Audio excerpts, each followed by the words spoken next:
이제 절의 첫 번째 대문이라고 할 수 있는 일주문을 만나는데요. 일주문에는 보통 일주문에 가면은 한 일자에다가 기둥 주자가 있으니까 아, 기둥이 하나인 문인가? 이렇게 생각하기 쉬운데 가보면 항상 기둥이 2개나 4개거든요. 이게 뭔가 이렇게 싶은데 이것이 이제 기둥이 하나라는 소리가 아니라 기둥이 일렬로 이어져 있다는 이야기입니다. 일렬로 배치되어 있다. 그래서 이렇게 2개가 되어 있거나 아니면 이렇게 4개가 있거나 아니면 이렇게 옆으로 8개가 있는 것도 일렬로 되어 있기 때문에 일주문이라고 합니다. 그래서 이 일주문에는 일렬로 이루어진 이유가 바로 나와 너가 둘이 아니고 중생과 부처가 둘이 아니다라는 그 사실을, 불교에서 처음에 절을 딱 들어갈 때 불교에서 무엇을 가르치는지, 이곳이 무엇을 배우는 곳인지, 내가 도대체 절에 왜 오게 됐는지를 단적으로 보여주는 것을 대문에다가 딱 상징적으로 그려놓은 겁니다. 건축으로서 표현해 놓은 것이죠. 그게 바로 불교에 와서 우리가 배울 수 있는 시작이자 끝, 전부가 무엇이냐면 바로 이 하나의 도리입니다. 둘이 아니라는 도리. 중생과 부처가 둘이 아니고, 잘나고 못난 것이 둘이 아니고, 너와 내가 둘이 아니고, 서로 둘로 나뉘는 차별이 없다라는 가르침. 이게 이제 불이법이라고 합니다. 불이중도라고도 하고요. 불이라고 해서 둘이 아니다. 이제 앞으로 차차 왜 이제 불이법인지 둘이 아닌지에 대해서 이야기를 하게 되겠지만, 간단히만 살펴본다면 우리는 큰 것이 있어야 그것과 상대적으로 작은 것이 있죠. 나는 가난하다라고 여기는 사람이 여기도 계실 것이고, 나는 부자라고 여기는 분도 계실 것이고요, 나는 행복한 사람이라고 여기는 분도 계시고 불행한 사람이라고 여기는 분도 계실 텐데요, 내가 행복한지 불행한지, 부자인지 가난한지, 능력이 있는지 없는지, 잘났는지 못났는지, 내가 좋은 사람인지 나쁜 사람인지 그것을 판단할 수가 있겠습니까? 나라는 존재 하나만을 놓고서는 우리는 내가 어떤 사람인지를 전혀 판단할 수가 없어요. 남들과의 관계성 속에서만 내가 잘난 사람인지 행복한지 부자인지 이것들이 판단될 수밖에 없는 것이죠. 그래서 나는 나 하나로만 가지고서는 내가 어떻다 이렇다 저렇다 라고 판단할 수가 없습니다. 분별할 수가 없습니다. 인식될 수가 없어요. 그런데 남들과의 관계성 속에서만, 연기적인 관계성 속에서만 내가 잘났다거나 못났다라고 머릿속으로 해석할 수 있을 뿐입니다. 나보다 더 부자인 사람을 만나면 아, 나는 가난하구나 라고 해서 스스로 괴로워하는 거죠. 궁핍하다고 느끼고, 나보다 못난 사람, 다 죽어가는 사람, 이런 사람들을 내가 만난다면 나는 그 사람들 앞에서 좀 우월감을 느끼고 부자라고 느끼고 이런 어떤 풍요로운 마음들을 느낄 거란 말이죠. 나라는 존재는 더 잘났거나 못난 것도 아닌 있는 그대로의 나라는 존재일 뿐인데, 누구와 비교 분별하느냐에 따라서 내가 잘난 사람도 되었다가 못난 사람도 되는 것일 뿐입니다. 상대적으로 정해진 것은 하나도 없어요. 정해진 것은 하나도 없고, 나와 인연 맺은 다른 무언가가 있을 때만 나는 그렇게 임시로 규정될 뿐인 인연 가합의 존재입니다. 그러니까 이 나를 규정짓는 이것은 진짜가 아니라 가짜인 것이죠. 그러니까 이게 이제 길다라고 했을 때 짧은 것이 옆에 오면 길지만 긴 것이 전봇대 옆에 가면 얘는 짧은 것이듯이, 우리가 잘생기고 못생겼다, 능력 있고 없다도 누구와 옆에 있느냐에 따라서 잘나고 못난 것이 상대적으로 규정된 것인 것처럼, 남자는 여자와 상대적으로 남자일 수 있고 부자는 가난한 사람과 상대적으로만 부자일 수가 있는 것이죠. 그것처럼 부자와 가난하다라는 것은 서로를 필요로 합니다. 서로 받쳐주지 않으면 성립될 수가 없는 개념이죠. 긴 건 얘 혼자만 가지고 독자적으로 길다라고 할 수 없다는 것이죠. 옆에 무언가가 함께 있을 때만 길고 짧을 수 있다. 그러니까 즉 긴 것이 있어야만 짧은 것이 있고 부자가 있어야만 가난하다라는 생각이 있는 것이죠. 그래서 부자와 가난한 것은 서로 인연 따라서 서로 인연 맺어주는 관계입니다. 그러니까 서로 둘이 아닌 관계예요. 부자가 없으면 가난도 없고, 긴 것이 없으면 짧은 것도 없고, 너가 없으면 나도 없고, 이것이 있으므로 저것이 있고 저것이 있으므로 이것이 있을 수밖에 없는 연기적인 관계입니다. 그래서 사실은 둘이 아닌 하나의 관계예요. 둘로 쪼개지지 않는 관계, 서로를 이렇게 받쳐주는 관계일 수밖에 없다라는 것이죠. 그래서 그런 차원에서 봤을 때 너와 나를 나누어 놓고, 나눠져 있다고 생각해서 나눠 놓고 내 마음속에서 나는 저 사람보다 이게 부족하니까 나는 가난해, 능력 없어, 불행해 라고 머릿속에서 해석하면서 내 스스로를 불행한 사람으로 착각하며 사는 게 바로 중생들의 분별심이고, 그게 바로 중도적이지 못한 이 분별심이고, 그게 바로 우리를 괴롭게 만드는 주범입니다. 그런데 본질은, 본성에서는 나는 잘난 것도 아니고 못난 것도 아닙니다. 중생도 아니고 부처도 아닌 거죠. 우리는 남들과의 상대적인 분별심만 내려놓는다면, 남들과 나를 비교하는 마음만 내려놓는다면 나는 그냥 납니다. 나라는 존재는 잘나거나 못난 게 전혀 아니에요. 부자거나 가난한 것도 전혀 아닙니다. 남들과 비교할 아무런 이유가 없어요. 그건 상대적으로만 비교될 뿐이고, 그 상대적인 것은 말 그대로 인연 따라 잠깐 그렇게 느껴질 뿐이지, 내 마음속에서. 그래서 유심연기라 합니다. 마음속에서 잠깐 그렇게 느꼈을 뿐인 거예요. 실제 그런 무언가가 실체적으로 있는 것이 아니고, 내가 잘났다고 생각하는 것도 병이고요, 내가 못났다고 생각하는 것도 병입니다. 분별심이 만들어낸 허망한 착각일 뿐이죠. 진실은 나는 그대로, 지금 이대로의 그냥 하나의 존재일 뿐입니다. 중립적인, 잘난 것도 아니고 못난 것도 아니고, 그 누구와도 비교할 수 없는, 분별할 수 없는, 비교되어지지 않는, 우리를 부자나 잘 사는 사람과 나를 비교하면 한없이 가난한 느낌이겠지만, 아프리카에서 1살, 2살, 3살 되어서 밥 한 끼 제대로 먹지 못하고 물 한 모금 제대로 마시지 못하고 죽어가는 아이들과 비교한다면 우리는 놀라운 풍요로움과 부유함을 누리고 있는 사람들이죠. 내가 누구와 비교할 것이냐에 따라서 우리의 행복과 불행, 이것은 결정되는 겁니다. 전적으로 세상은 어떤, 내가 지금 원래 돈이 이만큼 있으니까 나는 부자고 돈이 이만큼 있으니까 나는 가난하다? 그거는 우리의 착각입니다. 생각이 만들어낸 환상입니다. 완벽한 환상입니다. 이 세상은 물질 세계가 아니라 마음의 세계예요. 철저하게 마음의 세계입니다. 일체 유심조, 유식 무경이라서 오직 마음뿐, 바깥 경계는 없다. 바깥 경계는 내가 머릿속으로 만들어낸 환상일 뿐입니다. 나보다 부자인 누군가가 내 앞에 서 있어요? 그럼 나는 상대적으로 가난함을 느끼겠지만, 사실은 진실을 알고 보면 이 사람은 부자이지만 마음속으로 상당히 가난할 수도 있어요. 혹은 이 사람은 몸이 아플 수도 있습니다. 집에만 가면 마누라와 싸우느라고 괴로운 사람일 수도 있습니다. 나는 돈은 없지만 이 사람 앞에서는 당장 못난 것 같지만 나는 아주 행복한 사람일 수도 있습니다. 이처럼 우리가 알고 있는 모든 그런 개념들은 둘로 쪼개진 개념, 부자, 가난, 크고 작고 많고 적고, 이런 모든 둘로 나뉘어진 개념들은 사실은 내 머릿속에서 관념으로서 쪼개놓은 개념일 뿐이지, 그것은 진짜로 둘로 나눠진 것은 아무것도 없습니다. 내 머리가 그냥 그렇게 환상으로서 둘로 쪼개는 것일 뿐이지, 그것을 보고 우리는 아르말이라고 부르고 분별심이라고 부르고, 불교에서는 식이라고 부릅니다. 식, 분별심.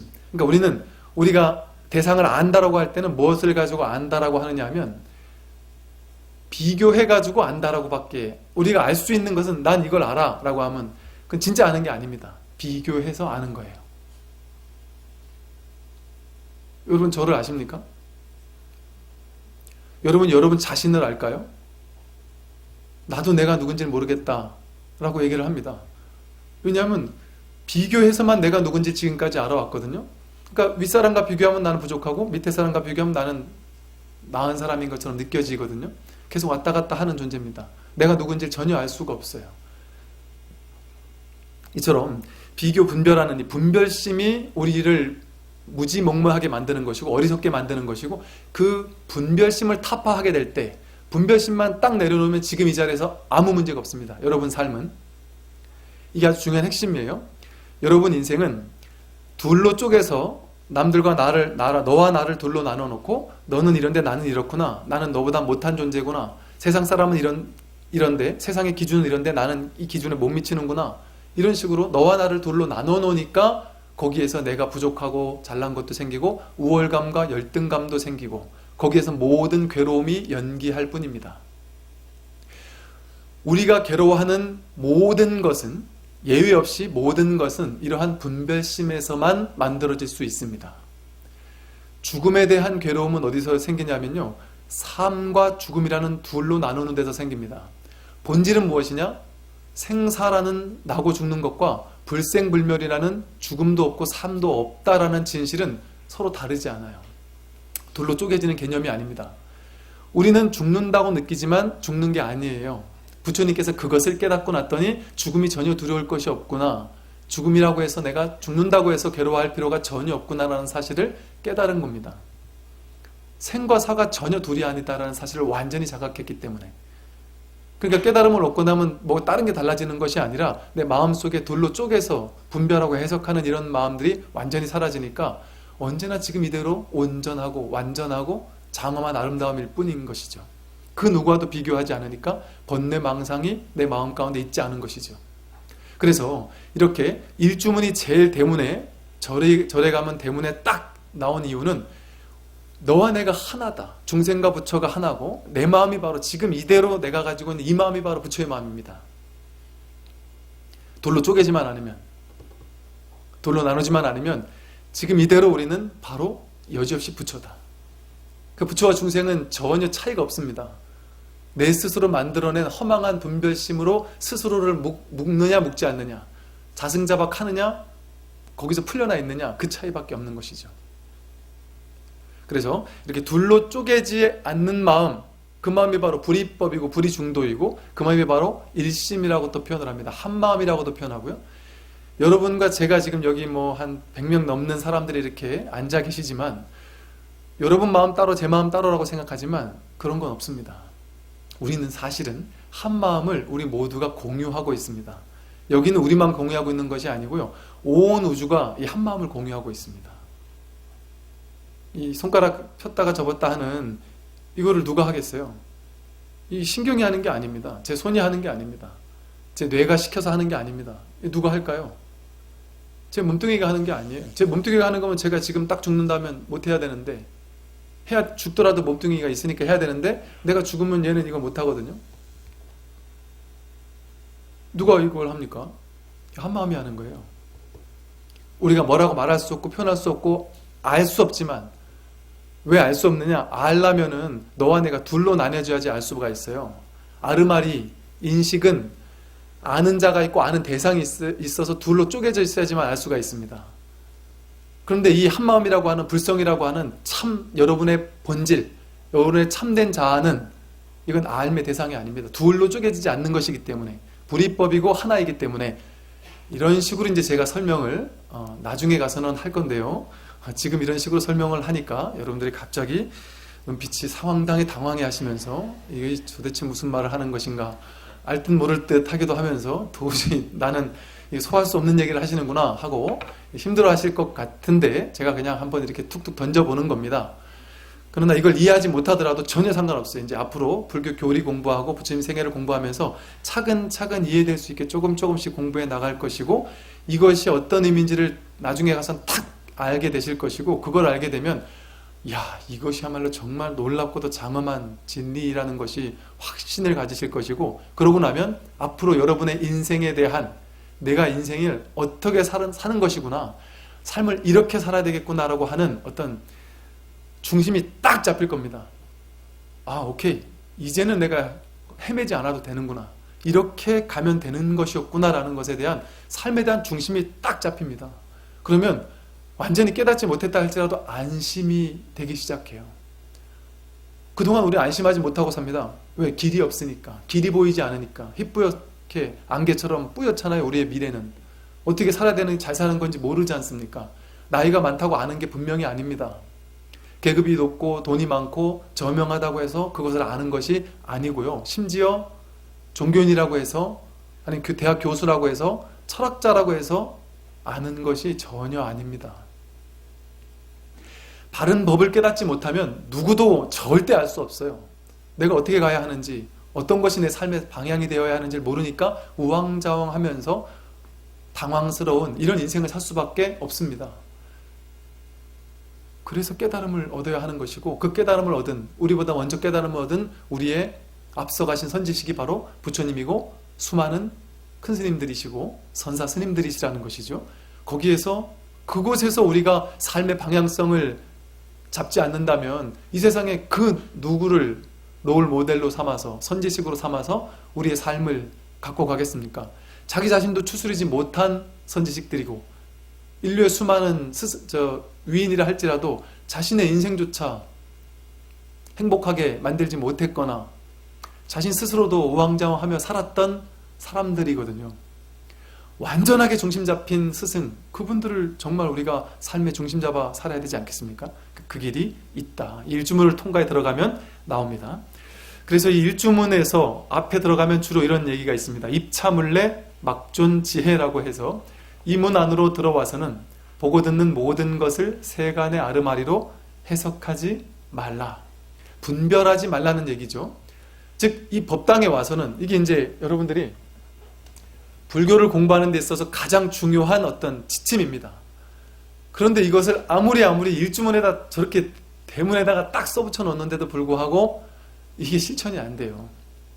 왜냐하면 이 분별심의 습관이 지금까지 평생은 분별심의 습관을 가지고만 살아왔기 때문에 무분별로서 대상을 바라보지를 못합니다.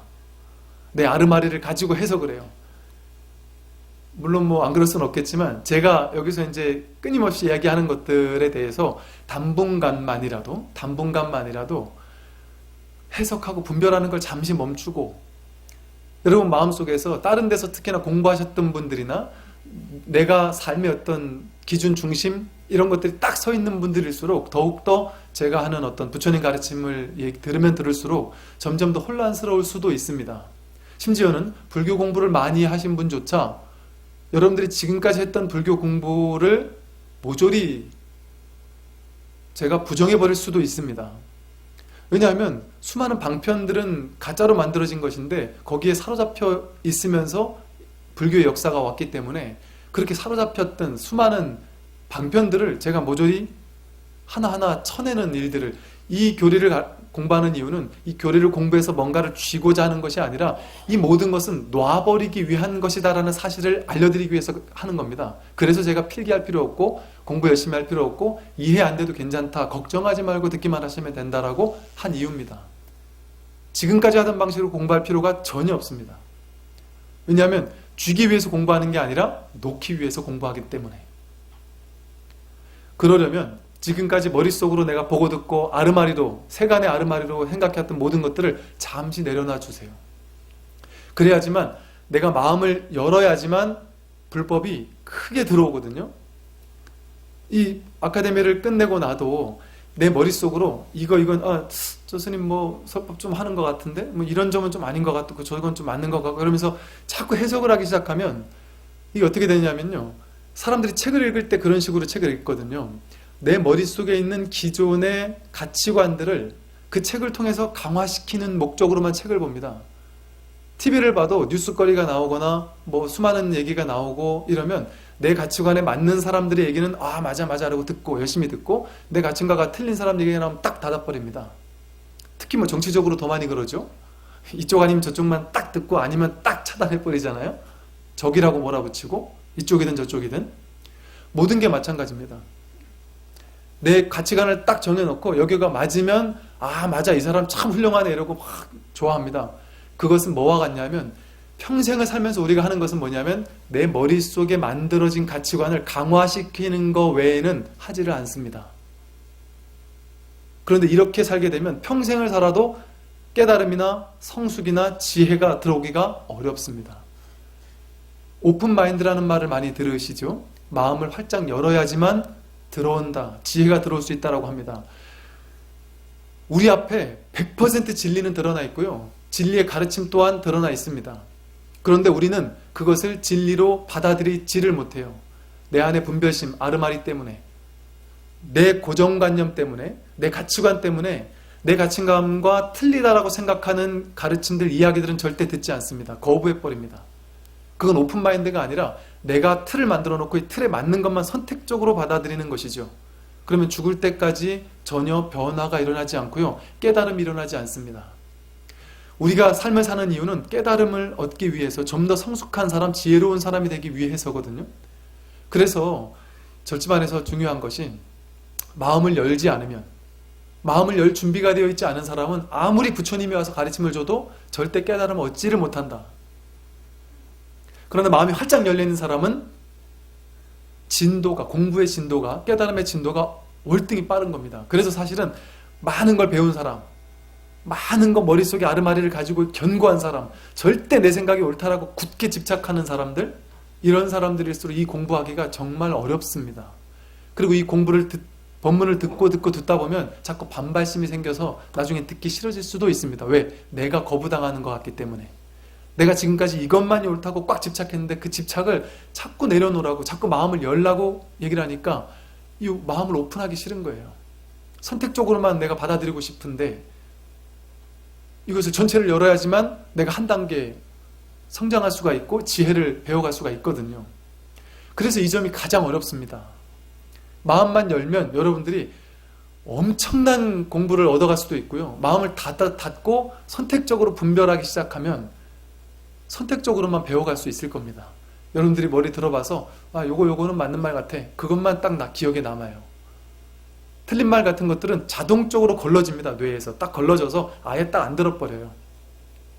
그래서 마음을 열고, 부처님 가르침을 마음을 열고 들어보셔야 됩니다. 다만 그렇다고 해서 제가 저를 맹목적으로 믿으라거나 부처님 가르침을 맹목적으로 믿으라는 얘기는 절대 하지 않습니다. 여러분 스스로 판단해서 이게 이치에 맞고 합당하면 그때 믿고 그때 공부하시면 됩니다.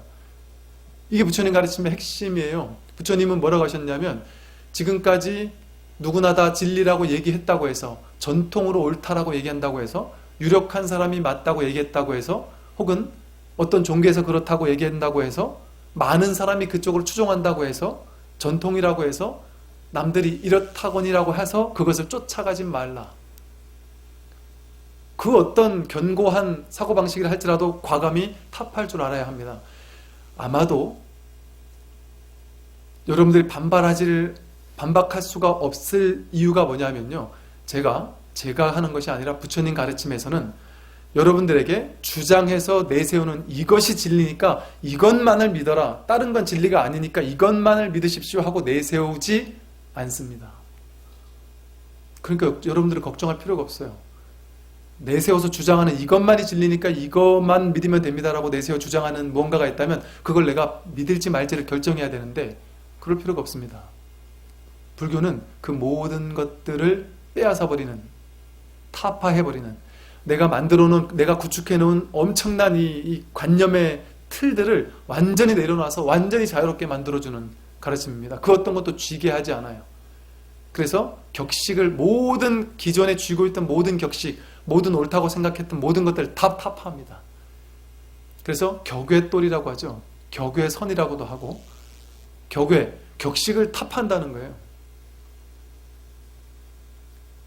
그러니까 걱정할 필요가 없습니다. 이게 옳으면 타파당하면 되는 것이고, 옳지 않다고 느끼면 그냥 가져가면 돼요. 어쩔 수 없는 것입니다. 인연이 닿으면, 때가 되면 저절로 타파되고, 여러분들 아마 그런 거 겪었을 겁니다. 10대 때, 20대 때는 견고하게 이것이 절대로 맞아라고 생각하던 가치관이 있었을 거예요. 근데 30대가 됐는데, 옛날에 내가 이것이 절대로 맞다고 생각했던 게 왕창 무너지는 경험이 있었을 겁니다.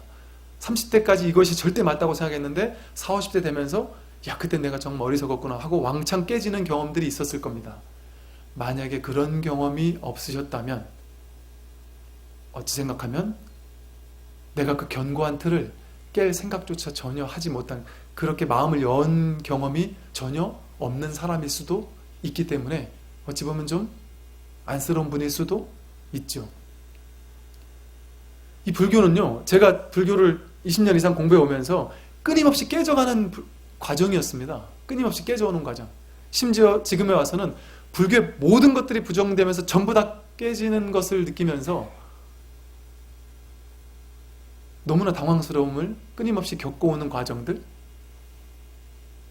그러나 걱정하지 마십시오. 그런다고 해서 여러분들에게 행복을 빼앗는다던가, 여러분들 지금 살아가고 있는 삶의 방식을 완전히 봉쇄해버린다든가 그러지 않습니다. 지금과 똑같은 삶을 살되 마음은 완전히 걸림없는, 마음에서 완전히 격식이 딱 타파해지면 툭 터지기 때문에 무엇이든 지금 하는 걸 다 합니다. 그러나 전혀 걸림없이 해요. 자유롭게 지금 하는 걸 똑같이 하지만 마음속에 전혀 흔적이 없이 아름답게, 걸림이 없이 행복하게, 그렇게 하루하루를 전혀 과거를 두려워하지 않고, 미련을 갖지 않고, 미래에 대해서 두려워하지 않으면서 지금 주어진 삶을 눈부시게 살아갈 수 있는 그런 길이 있습니다. 그래서 이렇고 이 일주문을 아마 보시면 알겠지만 저 돌이 있잖아요. 이 돌로 이렇게 이 바위로 이렇게 잘라놓고 그 위에다가 나무를 그냥 얹어 놓은 겁니다.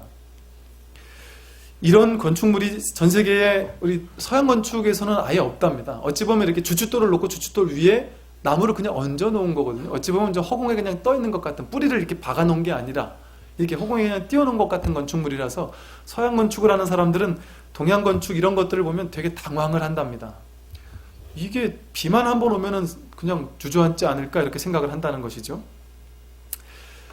그런데 실제로 뭐 로스앤젤레스에서 지진이 났을 때 무사했던 건물이 한옥 구조의 사찰 불전뿐이었다라는 뭐 그런 기사를 본 적이 있습니다. 그런 것처럼 이 건축물들, 동양 건축물들이 상당히 견고하죠. 또 일주문의 특징을 보면 이렇게 문은 있는데 안에 이 기둥은 있는데 문이 없죠. 중간에 뻥 뚫려 있습니다. 이게 활짝 열려 있어야 된다는 얘기예요. 사찰에서 어떤 개방성, 우리 마음가짐이 어떻게 오느냐? 둘이 아닌 너와 나를 둘로 나누지 않아 서로 쪼개지 않는 한 마음으로 오고 또 이렇게 활짝 열린 마음으로 들어오라는 겁니다. 문이 없어요. 닫아 걸지 않는다는 거예요. 문을 닫아 걸면 적들이 들어오면은 못 들어오게 막고 아군이 들어오면은 문을 열어서 받아들이고 그러잖아요. 근데 일주문은 아군 적군이 없습니다. 통째로 그냥 들어오도록 허용해 주는 거예요. 오픈 마인드. 완전히 마음을 열어야 된다는 것이죠. 그래서 이렇게 활짝 열린 마음으로 불법의 입구로 들어가야만 불법을 제대로 공부하기 시작할 수가 있습니다.